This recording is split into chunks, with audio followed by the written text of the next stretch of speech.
Hi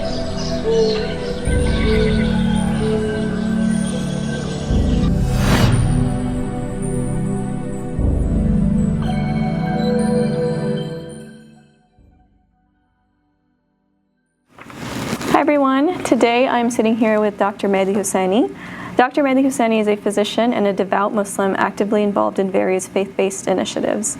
He participates in community outreach programs, interfaith dialogues, and educational activities aimed at promoting understanding and cooperation among different religious and cultural groups. Dr. Husaini's commitment to both his profession and his faith highlights his holistic approach to serving his community and fostering a spirit of compassion and inclusivity. So we want to thank you so much for taking the time to be here and answer some of our questions. My pleasure. And you can just call me Mehdi. It's okay. Awesome. No need for formality. Okay. So we'll talk a little bit about your background, and then we'll go into your involvement in faith-based events, such as the one that we're at today. So just to start out, can you briefly share your background, including your medical education and training, and how your faith plays a role in your work as a physician? Sure. I think that's like a very heavy question, especially the last part. So I think as far as like background goes, educationally, I got my biology degree from Monmouth University. I majored in biology with a concentration in molecular cell physiology. Okay. I also minored in physics and Spanish, so like a fluent Spanish speaker. I've worked as a Spanish medical interpreter as well. From there, I went to Rutgers Robert Wood Johnson, earned my medical degree. I was also a part of the Gold Humanism Honor Society for recognition for my like bedside manner and patient interaction and things along those lines. And then after that, and currently, I am a resident in Massachusetts. Currently, I am in my intern year, so it's like our first year of training. The next 3 will be specific to neurology, so I want to, be a brain specialist, essentially. So educationally, that's kind of where I'm at. I have an interest in cerebrovascular disease, so basically like stroke and that kind of area of neurology specifically, but right now I have an open mind. Otherwise, as far as like background, I think that's relevant to this situation, specifically to this event. I grew up under basically the teaching of my dad. My dad is a speaker. He travels for lectures. He's pretty much self-taught. He comes from a line of speakers and scholars. Our entire like dad side, basically. It's pretty common to have that kind of background. So he grew up in that environment and then sort of passed that down to us, and that's how I got involved in public speaking from literally like age 2. So that's where I kind of come from, and I know that those are sort of two often conflicting, potentially very different aspects of my personality. But I think as far as that last aspect of your question, where one part sort of informs the other, for my faith to impact the way that I practice medicine, or at least begin to learn to practice medicine. I think the beauty of faith, and especially Islam, right? It's like you see God's creation and God's signs everywhere, right? There are signs for those who believe in everything, right? And I think the human body and medicine and science specifically, really, there's no better testament to the creations and the ability of God to care for us and to provide for us in those ways. So that's kind of my mentality. I know it's a lot more deep than that, but that's kind of where I'm coming from with. I think to your point, oftentimes you see a doctor who's also extremely religious. It's sort of conflicting, as you mentioned, but I like the way you put it and kind of explained why, from where your passion for medicine stems from, and how that kind of plays into your faith as well. So thank you for that. As a devout Muslim and a neurologist, how do you see aspiring neurologist, how do you see the intersection of faith and medicine playing out in your work with patients, particularly when it comes to end-of-life care and other ethical sort of decisions like that? Absolutely. I think I also the devout Muslim is like a little scary to me. I think I do my best. I think that's, I would not consider myself to be a perfect Muslim or to be somebody who is, the utmost moral character. I'm aspiring to do my best based on the examples that we've been given, right, in our faith. And I think, that's definitely a tricky, aspect of practicing medicine, right? Like end of life care and like tough discussions, and how faith sort of informs those types of discussions. But I think from the experience that I've had, especially like in my first year of residency, beginning those conversations and talking to patients that eventually have passed away, either during my care or shortly after I've cared for them, I think, you find peace in the fact that this sort of life that we live, the ending of it has already been promised to us, right? Like we know that we're only here for a certain amount of time, that we have a certain amount of time, a certain amount of resources to really make use of and to make the best of. And I think in those situations, you end up talking about very difficult subjects, and you have people ask you point blank, like, am I going to die? Like, what is this going to look like in the next 6 months? And I think understanding that everything has its end point, and understanding that we're not meant to be here forever is something that I do find a little bit of comfort in, as strange as that might sound, right? And the fact that everything is finite.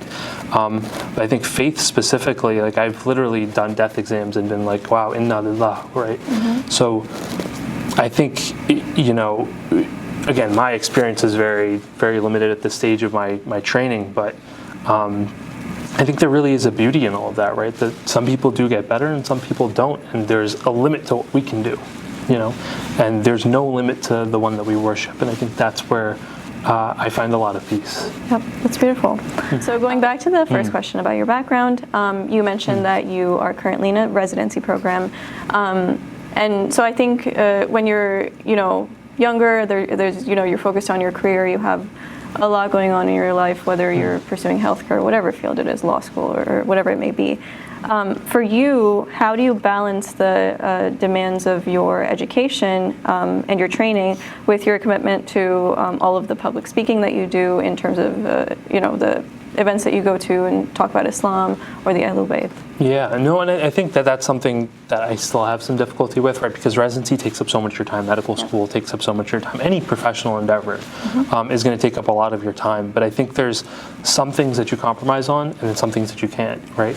I know that because of the path that I've chosen, and I've seen this up until now, right? Like I can't go and be engage in absolutely every public speaking event or every opportunity that comes my way. Like I've had to turn a lot of things down because of just the nature of, well, I have to be at the hospital, or I have to take this exam, I need time to study. And that aspect of life sort of does take a step back at times.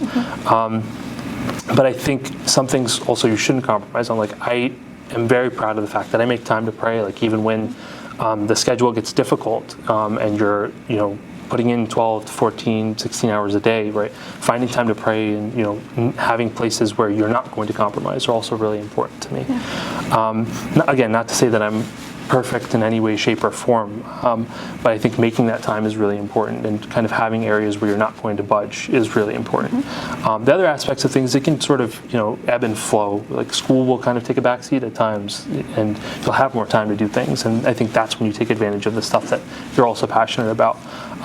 But I think taking a step back and looking at everything in a larger perspective, like I don't, even though one might kind of take precedence over the other depending on what time and what's going on in life, I think viewing everything as a whole is also really important too. Like those are both, for me, faith-based endeavors, like things that I'm embarking on in many ways to improve myself, but also to seek closeness to God, right? I don't think there's anything, at least for me, right?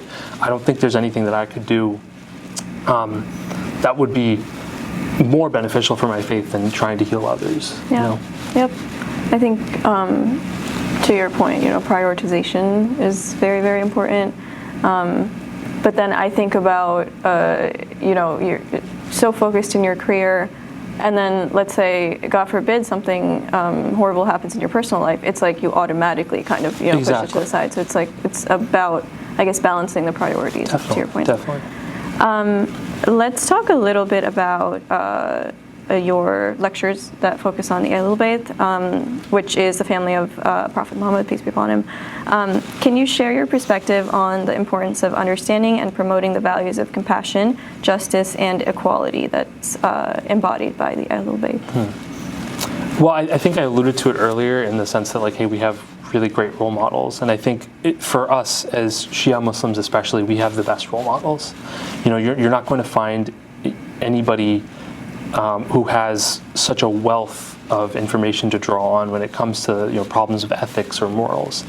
And I think regardless of the situation, our like Masumin, the Ahlul Bayt, have given us such great examples to follow. Whether you're talking about issues amongst family members or issues amongst society, like people, friends, companions, like whatever the case might be, whether it's financial issues or ethical issues or health-related issues, like there's a framework for everything within our faith, which is so impressive to me and something that I think we really can brag about, in the sense that it's so unique to us and it's so such a treasure to have and to be able to try to share with other people and to study myself, right? I think those are really important things for me. But I think just as a whole, right, like those are individuals that we've really been blessed with, and I think we have a claim that other people necessarily may not have. And our religion in those aspects is much more tangible, because we have a lot more, traditions to pull from. We have a lot of scholarly work to pull from, and whatever aspect of life that you're in, whatever part of study, whatever field of study you're in, you have somewhere to go. And I think that's what really energizes me about our faith. Yeah, you're right. It applies to a lot of your own, real life. You go to the masjid or Imam Barga and listen to a majlis or a lecture, and you can see the parallels between how you can take those lessons and actually implement them in your life. So it's, in my opinion, and it sounds like you agree, that religion is something that if you kind of keep it close to you and with you, that it's only supposed to help you. It's not anything that's going to, you stay on the right path, which is the path of God, and it's supposed to kind of lead you the right way, and make sure that you don't go astray. So thanks. Definitely agree. So the next question is, how do you think interfaith dialogue and education can help build bridges between Muslims and non-Muslims, and what role do you see physicians playing in promoting greater understanding and cooperation in that space? Gotcha. So I think interfaith dialogue is, I think it's really interesting, because we sort of had this rise in talking about interfaith dialogue after 9/11, right? And for rightful reasons, right? There was a need to sort of open the doors between Muslims, non-Muslims alike, to kind of get everybody on the same page. And I think fundamentally that's what it does, right? It sort of humanizes people. It's a lot easier for someone to tell you what to think about someone else than it is to sort of form that perception based on an interaction that you have and that you seek out on your own, right? It's a lot easier for me to turn on a TV or look at my phone and sort of to have somebody tell me what to think about someone, or to have information presented in a certain way, without the full context of the people that information may affect or really have to do with. So I think in that sense, interfaith events are really important in just kind of getting that ball rolling and sort of seeing somebody as a human being.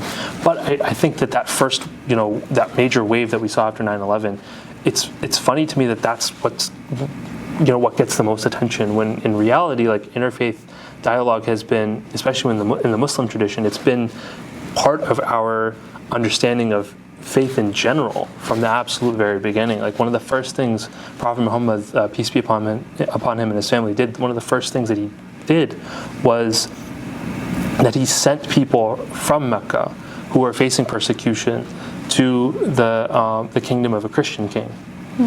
And in doing that, he established a relationship between the two based on a common understanding of Nabi Isa, right, Jesus, and his mother, Mary. And in doing that, he's kind of opened this door for the first interfaith dialogue that Muslims have had with other faith groups. And you can see right then and there that it became a source of safety, right? Those Muslims were able to take refuge in a kingdom that wasn't their own homeland and escape serious persecution. And so I think, we see it as, in this day and age, as a way to just kind of open the door, get the ball rolling. But at its greatest, the potential that it has at the largest scale is to really protect and care for one another in a way that will really shield us from some of the difficulties of the times. And I think we really have to lean into that. And as far as a physician role in that, I feel in some ways we can be, some part of that front-facing aspect. I mean, I think it's good to get input from absolutely everybody in the community, at least as best as you can, and to have a diverse group of people represent us. But if you're talking about just in a hospital setting or something, like to know that your doctor is Muslim, it's a big deal, right? Because you see that person as a caretaker, you see that person as a resource, and to kind of advertise, hey, like I'm Muslim, might be difficult, but I think, and it might not have a place in absolutely every patient-doctor interaction, but if it does have a place, and if it is something that does get brought up, I think it can really open some doors at times. And I'm sure people much more experienced than myself have gone through those specific interactions. But I think in any situation where you have education, you have access to resources, it's your responsibility to sort of pay that forward and do as best as you can to do good by it. Yep, absolutely agree. Let's talk a little bit about, you mentioned that your specialty is in neurology. That's kind of your main focus.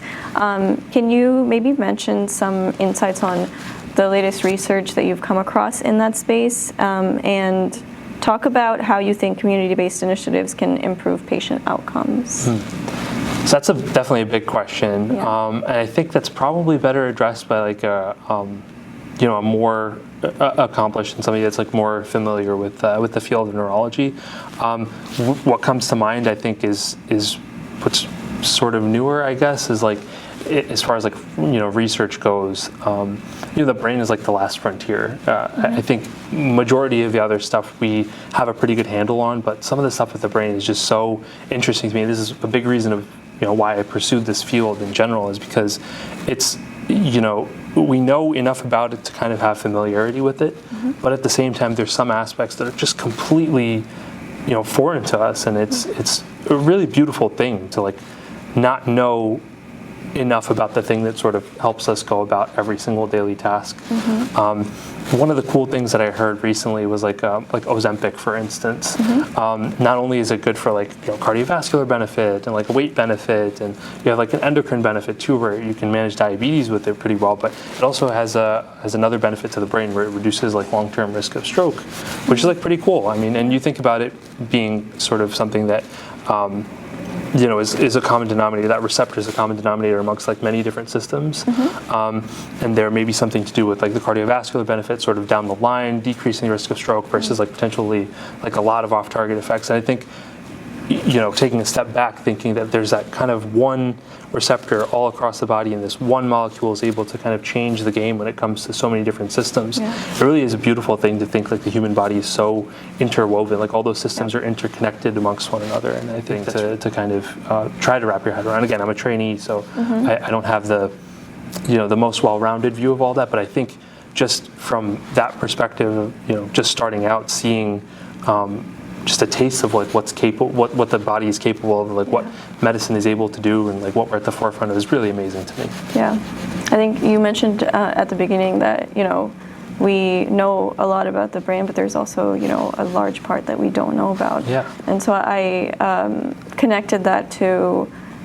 During my undergrad studies, I did a little bit of cancer research, and I kind of, felt the same way, because obviously, cancer is this big thing, and we, put millions of dollars into funding for research, and yet there's still no cure. And the reason for that is because it's so complex, and there's so many different kinds, and there's so much we don't know. Exactly. To your point, like we see, cell therapy and these different treatments coming out for different cancers, and it's remarkable to see how much of a change there's been compared to like 100 years ago when things like this didn't exist. So it's like every day there's new research happening, whether it's about the brain or whatever, and you're constantly finding new information and using that to save lives, which is remarkable that human beings can do that. So absolutely.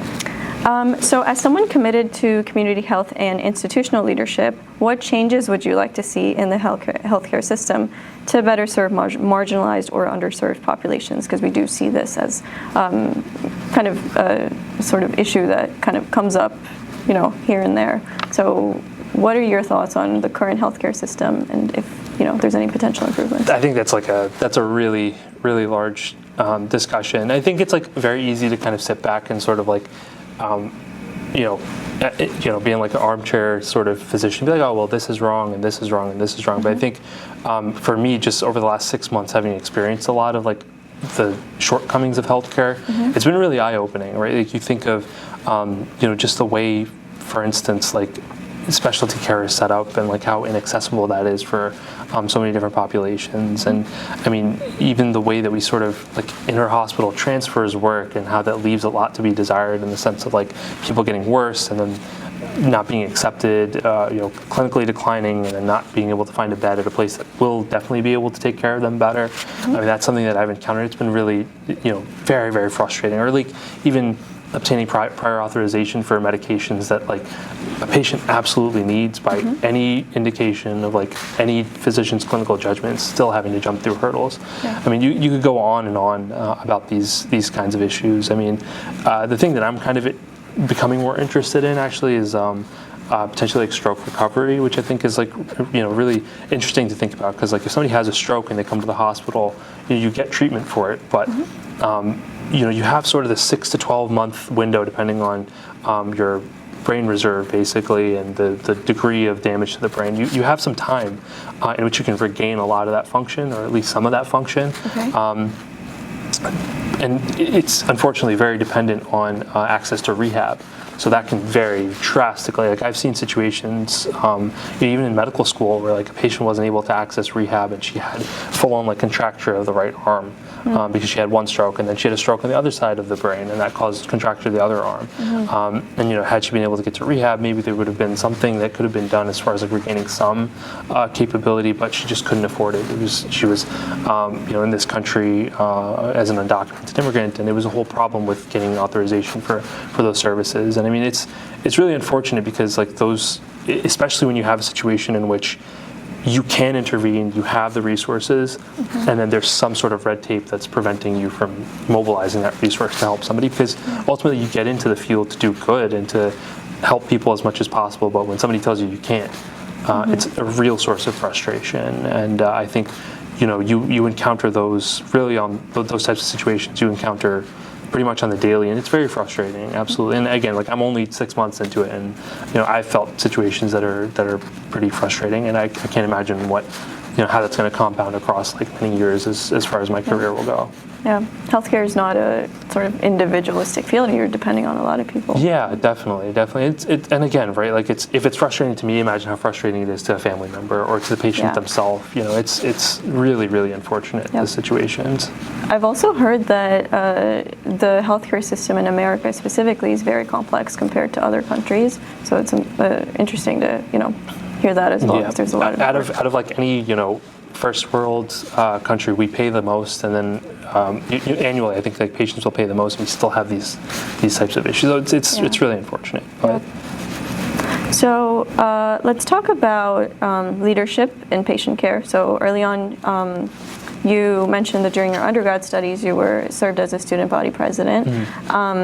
How did that experience shape your understanding of leadership? Are there other kind of leadership positions that you think back to that helped you hone your leadership skills? And what lessons have you carried over from those or other experiences into your medical kind of trainings and studies? Sure. So as far as like being student body president, I think that was, one of the most important things that I've ever done. I think it was the most impactful as far as like personal development, professional development. It was something that I didn't necessarily feel like I ever sought out to do. Like it was never an intention. When I joined SGA, I just wanted to be involved on campus, and I wanted to try to improve the culture. But I think being student body president taught me a lot, because you take on a pretty difficult job, and I think anybody that takes on a leadership role in a large organization can attest to that, right? Like you're trying to satisfy a lot of different people, but at the end of the day, like their satisfaction it's kind of like 100% satisfaction is like unattainable. You know what I mean? Like you're never going to make everybody happy. I think the biggest things that I learned from it are really to how to have tough conversations.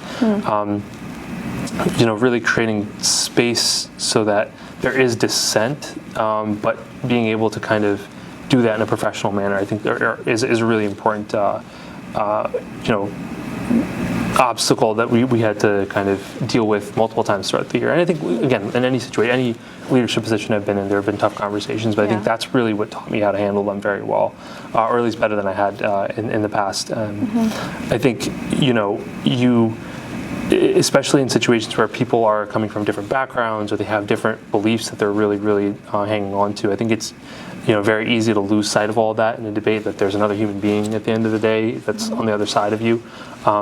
And so I think being able to create that space and, developing tools for myself to kind of like diffuse those situations was really important. And that kind of led to the next kind of major leadership role that I had, which was during medical school. I was a student professionalism committee chair, which basically dealt with all manners of like professionalism issues. So, interpersonal conflicts, like workplace mistreatment of like learners, student issues, student faculty issues, and everything as far as like just insults or unsafe behavior, things like that, all the way up to like harassment at the larger levels. And I think those complaints all come to you basically. Like at any time a student has an issue, they bring it to you, and it's on you to sort of either escalate things, try to talk to the student and see what they want to gain from the situation, or see what their goal is in the situation, see what kind of harm was done, and sort of what resources are available to be allocated towards that harm, to see if there's anything that can be done, or if any learning needs to be undertaken by any of those parties. I think that was a really tough job in the sense that you really have to separate your professional versus like your personal relationship with people. Like if somebody's a friend from class and they're coming to you with an issue, it ends up being like a professional environment. And I think being able to separate that was really important. And I think as far as like how those having tough conversations bleeds over to medical practice, I think it makes you a little bit more confident in yourself, right? To walk into a patient room, a patient that might have a very complex medical history or complex social background, and to know that you've had tough conversations in the past, or you've dealt with heavy topics in the past, and you're proud of the way that you navigated them. I think to go into those patient settings, it gives you a little bit more comfort. Yeah. And I think at the end of the day, it's never going to be easy to have a tough conversation with a patient, or talk to them about disease and death and things like that. But I think it gives you a little bit more confidence and a little bit more ability, especially when you need to advocate for those patients, or to advocate for their best interests, like whatever the case may be, being able to stand your ground and say like, hey, like this is what I believe in. I really think that, and I'm grateful for the fact that I've had those types of professional experiences, because they've given me a lot more confidence in that environment. Yeah, and I think that you mentioned earlier that it applies to a career in healthcare, but also it translates to like any career across the board, because you do need to have difficult conversations, and it's, at least I don't think it's a natural skill. It's something that needs to be learned. So it's cool to hear that there's spaces in the healthcare field where even before you're in your residency program or whatever it is, that you get exposure to that. So that's good to hear. Definitely. So in the beginning, you also mentioned the Gold Humanism Honor Society. So you were recognized for your excellence in patient care as a part of that society. Can you share maybe an experience that stuck with you and how you approach building strong relationships with your patients? You touched on this a little bit, but if you could talk a little more. Yeah, no, definitely. I mean, that's another one of those things that I didn't necessarily seek out, right? It sort of happened organically, and I think not even as far as like a patient interaction, but one of the things that really stood out to me about being nominated to that, because you have to be nominated by both like students and faculty. It's kind of a collective decision of like who makes that honor society. It's a big deal. I mean, it was a big deal for me to kind of have that distinction amongst my peers. But one of the nicest things that somebody ever said to me was like, hey, it was one of my friends that I actually didn't know had nominated me. I found it after the fact. But he told me, he was like, if my dad ever got hospitalized, like I would want you caring for them. And I think that's like the biggest compliment that you can receive at the end of the day. It's like, I feel a level of comfort with you that if somebody, God forbid, that I cared about was in a critical state, like I would feel comfortable with you taking over their care and being the one that's kind of calling the shots or making those medical decisions. And like, that to me was, it took me back a little bit, because number one, I wasn't expecting the nomination, period. Number two, I didn't know that person nominated me, but also finally to have somebody say that in that way. I think like med school, residency, it can be, really brutal experience as far as like kind of decreasing your sense of like self-esteem, right? Like you don't feel as confident as you did maybe in another environment because it's very high intensity. But to have somebody say that like that's the impact that you had at the end of the day, like that to me was amazing. Yeah, that is awesome. I like that you got invited to be a part of this society, but the thing that you care about most is the fact that your friend gave you that compliment, and it's goes to show the selflessness of someone who has a career in healthcare, because you put in multiple hours to go to med school and do all of these things, and at the end of the day it's really about helping the patients. So that's very good to hear. We have a couple of questions to wrap up. So as a Muslim American physician, how do you respond to the current climate of Islamophobia and discrimination, and what message do you have for your fellow Muslims and non-Muslims alike about that? Gotcha. I think the best way to respond to Islamophobia, because at the end of the day, Islamophobia is ignorance, right? It's rooted in ignorance. It's propagation of things that aren't true. It's propagation of fear and preconceived notions that don't have any base. I think to combat that best is really just knowledge, right? Like understanding your own faith, being confident with being an advocate for your own religion or for the people that follow your religion, right? I think that I've been and I think every Muslim kid growing up has had something kind of said to them in some way, shape, or form. But to be able to respond confidently, to be able to respond, I think, as academically as possible, is I think the best way to dispel that, right? If ignoring it isn't your best option. But I really think that just being confident in your own beliefs, being knowledgeable about your own beliefs, being able to dispel certain things or to kind of debate people with respect, I think that's really the best way to go about things. I think the message that I have is that, and I hate to sound like a broken record because I'm sure everybody said this before, but I mean, we have more in common with non-Muslims than we like to think potentially, right? Like at times it seems like we hyper-analyze these like differences. But I think at the end of the day, everybody believes in justice. Everybody believes in equality amongst people. Everybody believes in treating your neighbor with kindness. Everybody believes in charity and in making sure that people who are marginalized by society are taken care of. I think we all care about humanity, right? Like no religion exists to damage people, to damage society over time, right? Whatever you call it, whether you call it Islam, Hinduism, Christianity, Judaism, whatever the label you choose, I mean, your values more than anything at the end of the day are probably the same, right? So I think that would be my message, is that you more or less your values are the same. There's no reason to treat somebody poorly because of what other people may tell you or what beliefs may be injected into your sphere. You really have to look at people as human beings at the end of the day. And every religion says to treat other human beings with respect. And for to live in a time of Islamophobia, I think it's on us in certain ways to not necessarily fix the problem, but it's on us to be good representatives of our own values. And it's on us to be good ambassadors of our faith and to maintain that dignity at the end of the day. You play your part as much as you can, and then that hopefully has some sort of effect on other people as well. Exactly. I love that answer. I think that I've oftentimes thought about how every religion, in every sense of the word, it promotes peace. It's not. No religion is about destruction. It's you're kind of moving towards a common goal if you think about it.